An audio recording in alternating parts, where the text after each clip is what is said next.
شیعہ community نے سورنکوٹ تحصیل دفتر میں ہر سال کی طرح اس بار بھی کربلا کے میدان میں امام حسین کے ساتھ شہید ہونے والے 72 شہیدوں کی یاد میں تعزیہ اور ماتمی جلوس کا اہتمام کیا۔ اس میں علاقے کے لوگوں نے بڑی تعداد میں شرکت کی۔ محرم کا یہ ماتمی جلوس امام بارگاہ سورنکوٹ سے سخت سیکیورٹی کے بیچ نکالا گیا، جو کہ قصبے کے مختلف بازاروں سے ہوتا ہوا ہاڑی محلہ پہنچا اور پھر یہاں سے دوبارہ جلوس امام بارگاہ واپس پہنچا۔ اس دوران لوگوں نے امام حسین اور ان کے ساتھیوں کی شہادت پر غم کا اظہار کیا۔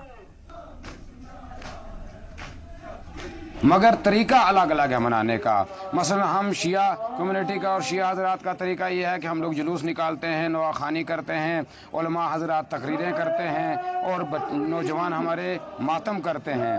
البتہ یہ بھی ایک بات ہے کہ ہر مذہب کے پیشوا کی یاد منائی جاتی ہے اور اپنے اپنے انداز سے ہر مذہب مناتا ہے، اور بالخصوص امام حسین علیہ السلام کی یاد تو ان کے پیدا ہونے سے، دنیا میں آنے سے پہلے ہی منائی گئی ہے، عرش پہ منائی گئی ہے، اور دنیا کے جتنے بھی بزرگان اور پیشوا اس دنیا سے جاتے ہیں اس کے بعد ان کی یادیں منائی جاتی ہیں۔ مگر امام حسین کی ذات ایسی ہے کہ جن کی یاد ولادت سے پہلے صرف زمین ہی پہ نہیں بلکہ آسمان پہ ملائکہ کے درمیان منائی گئی تھی، لہذا اسی یاد کو ہمیشہ یاد تازہ کرنے کے لیے اور اس پیغام میں انسانیت پہنچانے کے لیے ہم لوگ 9 محرم الحرام کو سورنکوٹ میں جلوس عزا برپا کرتے ہیں۔